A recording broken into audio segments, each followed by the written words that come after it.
Okay, welcome to another episode of Smashmatic Football, and this week we're going to look ahead to the division rounds of the NFL playoffs.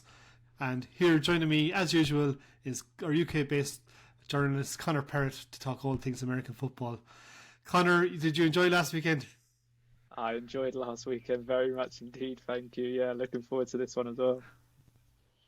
And it must have been a very, very special night for Lions fans. It was the first time in your lifetime that the Lions won a playoff match. Yeah, first time in a long time, 32 years. So exciting times really. It was a nervous haul really. Not even only scoring 3 points in that second quarter, hanging on, but they got there in the end, and now they got another match up at home. So it's exciting times really. And what do you think was the key? Like that was the best game of the wildcard weekend. What do you think was the key of the Lions getting over the line? It was a really, really close game. The Rams came on strong in the second half. How do you think they managed to eke out the win?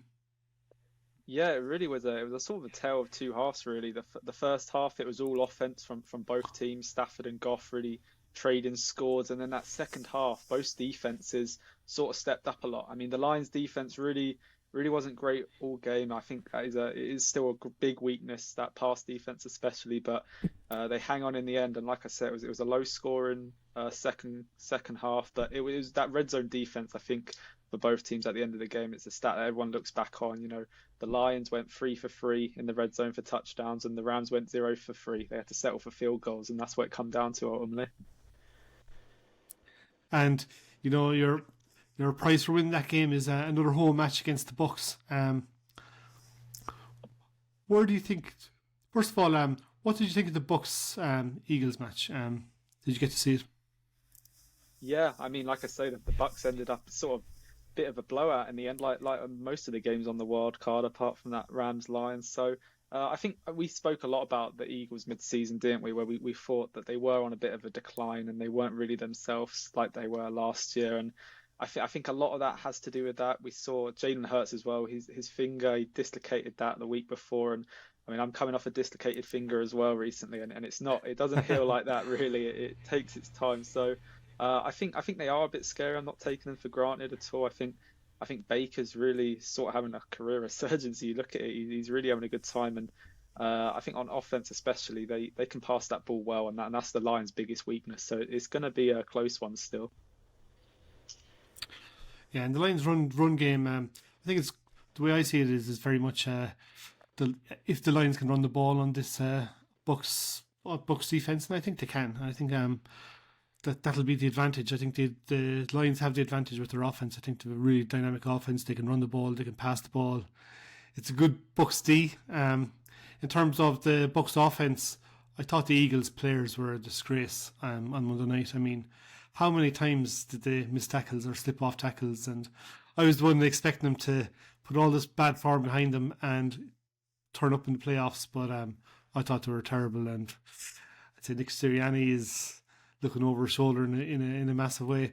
But you're right. In terms of the Bucs, Baker Mayfield, he was outstanding. He was getting the ball to Mike Evans. He was getting the ball to all his receivers, and I think it'll be interesting to see if the Lions pass rush can get to him, because he's not the most mobile. He likes to stand in the pocket, and if you can get him off a spot, maybe you'll be able to cause him just a bit of trouble. Because I think if you keep him on a spot, he is an accurate thrower of the ball. He's having his best year this season. So I think it's a really interesting matchup, because I think it's going to be one of those 50-50, 60-40s. It's going to be a competitive game, and I think we are all looking for competitive games after last weekend. So do you think the Lions are going to win? Yeah, I'm gonna back them this week. I mean, last week I'm more confident I was last week. I can't lie, and so I think, like I say, I think we put a good performance in that, and that Ford Field crowd really. I think it's going to cause a lot of mayhem again for that Tampa team, because obviously we played early in the season and we won. I think it was a closer game than the score really looked like. I think it was 20-6 in the end, but it was a bit closer than that. So I think we edged this one, but even that I wouldn't really believe being in a conference championship. To me, that would be amazing, but I'm not going to get a step ahead. Yeah, I'm going to go with Lions as well for the fact that they've more dynamic offense. But I think it's going to be a really, really close game. I think it's going to go down to the wire.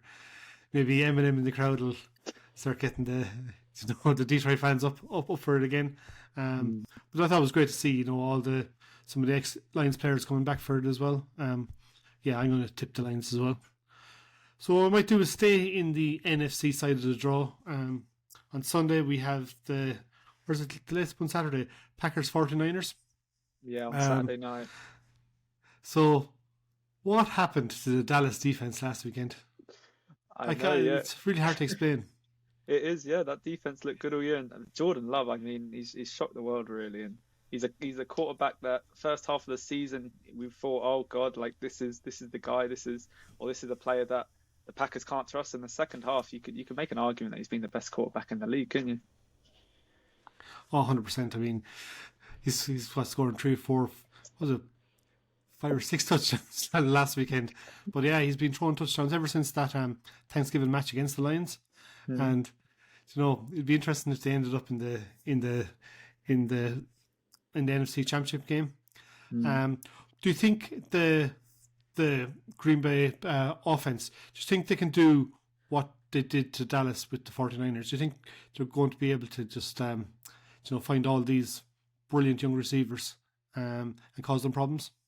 Yeah, I don't know as much in a sense. I think the Packers' offense has been really good, but I still don't think they run the ball great. I think Dallas, that is a weakness for them. And I don't, like I said, I don't know if they're going to be able to have as much success in the run game, which obviously opens up the passing game. But like I said, I think the Packers are playing, despite being a 7th seed, despite having 9 wins and getting in, they're playing like one of the best teams in NFL right now. You can't argue in that, and it hurts for me to say that, but yeah, I think that they struggle more in the run game, which is obviously going to hurt their offense more. But if they can scheme their receivers open like LaFleur's been doing, then that passing game can still work. Yeah, no, I've been really impressed with Aaron Jones. I think he's been getting it done, but there's so much pressure on him. Like the 49ers are going to be looking at Aaron Jones front and center. But I think he's a brilliant back. And if Jordan Love, he moves well enough in the pocket as well. I think they're going to cause them a bit of trouble because he's got so many options. He's just not like the 49ers can go, we're going to shut down this one receiver, because there's 3 or 4 guys. They're all really, really fast. They all seem to have good hands. But I think it's on the other side of the ball, I think, where the Packers are going to be in trouble. This 49ers offense, they have so many weapons. They can run the ball with McCaffrey. They can throw through the middle to Kittle. They've, Debo, Ayuk. They're just a brilliant, brilliant offense and a brilliant defense. And, for me, they're still head and shoulders above everybody else in the NFC. But after last weekend, I'm really, really looking forward to the fact. I really hope the Packers put it up to them. I don't want to see anybody walking into the Super Bowl. I want to see teams being put to the pin of the collar. I mean, maybe the fact that they've had 2 weeks off, and the Packers are probably coming off their best win in years. Maybe this is the right time for the Packers to be meeting the 49ers, but in my heart, I don't believe they're going to be able to beat the 49ers. What do you think yourself? Yeah, I think that rest, like you mentioned there, it's going to be interesting. Obviously, you get the first round bye, and they rested in week 18 as well, so that's 2 weeks of rest. I know it has sort of been a bit of like a talking point the last couple of years, where is it actually an advantage to sort of have rest? I know bye weeks are huge, but when you're this late onto the season, it kind of feels like you want to get into a rhythm. So I think it can cause the 49ers to maybe come out slow. I wouldn't be surprised if the Packers take an early lead, but yeah, I think Niners come in strong. I mean, they know how to beat the Packers all the time in the playoffs, so I think they might get it done in the end, especially at home. And how highly do you rate Brock Purdy? I rate him. I think a lot of people don't they call him a system quarterback, but no, I think he can be relied upon to win you a game. I think quarterbacks, I view him as they're a quarterback that you win with or you win because of, and I do think he's a quarterback that you can win because of. Like I said, I feel he can make the big time throws. Obviously, it's going to look like his system when he has these great players around him and a Shanahan offense, and it looks so simple for him. But no, I definitely think he's maybe not an elite quarterback yet. He's still only a second yearer. That was a 7th round pick. You got to remember that. But yeah, I definitely think he's still a franchise quarterback, you would call it. Yeah, no, for me, he's top 10, especially in the Shanahan system. I think with those offensive coordinators, what they really want is somebody who can throw the ball on time, throw the ball accurately, make really, really good decisions, and those three things, I think he's outstanding. I think someone like Sean Payton in Denver Broncos would love to have a quarterback like that. Somebody who can just run his offense, and not needing to make the big off kind of plays that once the play breaks down do something special like Mahomes. They don't need that. They just want somebody to come in and do their system, and I think Purdy fits like a glove into the 49ers offense. And as you said, he's got so many weapons. If I had to pick between someone like Dak or someone like Purdy, I would go with Purdy all day, every day. I just think he's very good at what he does. So let's switch over to the AFC. The Browns Texans. I don't think anybody saw, the Texans just blowing the Browns out of the water. Especially that's a really good defense. Fair enough with the Browns offense with Flacco. I don't think anybody believes that he was going to be able to bring him to a Super Bowl. But in terms of the Texans just picking apart this Browns defense,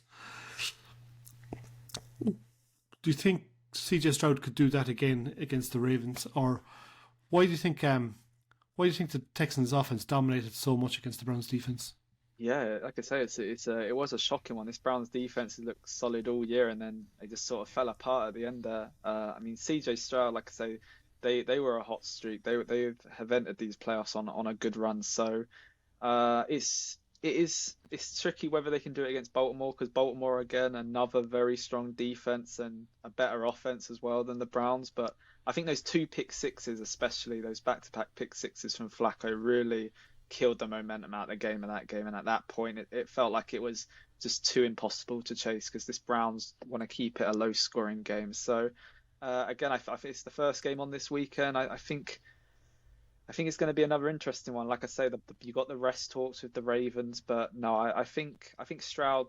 I think they will certainly have success, but I don't know if it will be as much as last week. Yeah, no, I agree. I think the Ravens are probably one of the better balanced teams. They have a really, really one of the best defenses, one of the best offenses, one of the best quarterbacks.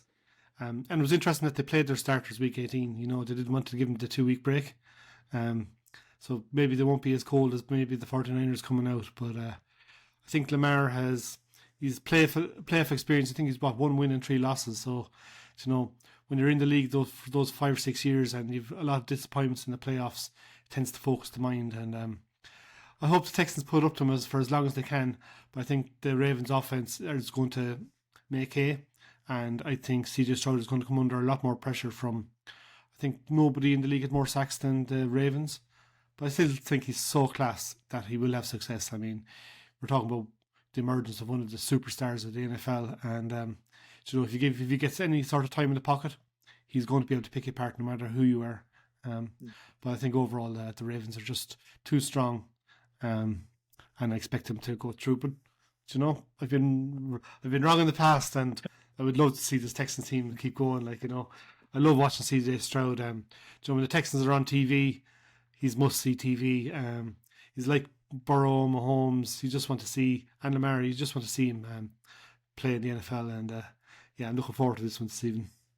Yeah, that's sort of the feel-good story of the season the Texans are this year, aren't they? With the Marco Ryans and D'Amico Ryans, and they are a good team to root for. And there's so many young players. I mean, outside of Nico Collins, they had no receivers last year, really. Their defense is really, really young, and I think it's getting better all the time. I'd be really interested to see which side of the ball to try and improve on in the draft coming up. But I suppose there's questions for another day. So let's finish off with the big one. This is the one that everybody's in the whole world will be looking at. Chiefs Bills, and I think it's the most difficult matchup to call because we've got two of the best teams, two of the best quarterbacks, and every time Patrick Mahomes and Josh Allen come together, we always get a top class show. So where do you want to start in this one? Which do you think is more likely? Do you think it's more likely that the Bills defense stop Mahomes or the Kansas City Chiefs defense stopping Josh Allen?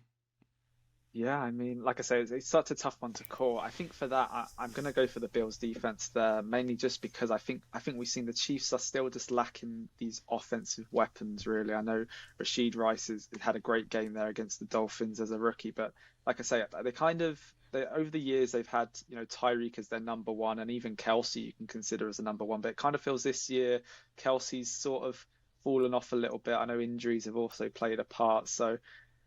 I think it's hard for them to consistently get those explosive plays like they once did. And like I say, that this Bills defense I still feel strong, but it's such a tough one to call, isn't it? It's gonna be a tight one like they usually are. But I think I saw something that this is actually Patrick Mahomes' first away game in the playoffs, which is a bit shocking when you think of that. That's crazy. Yeah, goes to show you how good they've been over the last 5 years or so. Mhm. And and you look at Rashid Rice, he had an amazing game the last day, but like that's an amazing game with like 70 or 80,000 home fans cheering you on.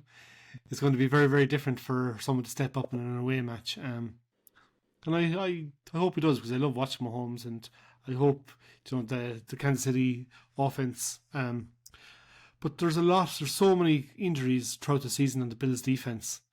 If Mahomes gets time in the pocket, he should be able to pick anybody apart. And there's a lot of players that probably weren't good enough to start for the Bills defense in the first half of the season that they're relying on in a major way. So I'm not that confident in the Bills defense probably as much as you are. Mm. Um, what about the other side of the ball? How do you think the Bills offense gets on against this Kansas defense? Yeah, obviously they've been running the ball a lot better as well, and Josh Allen is still Josh Allen. He's taken that step up since the OC change in Buffalo. So I think the Chiefs defense, I quite like it. It's one of the I feel it's one of their better defenses in the past couple of years personally.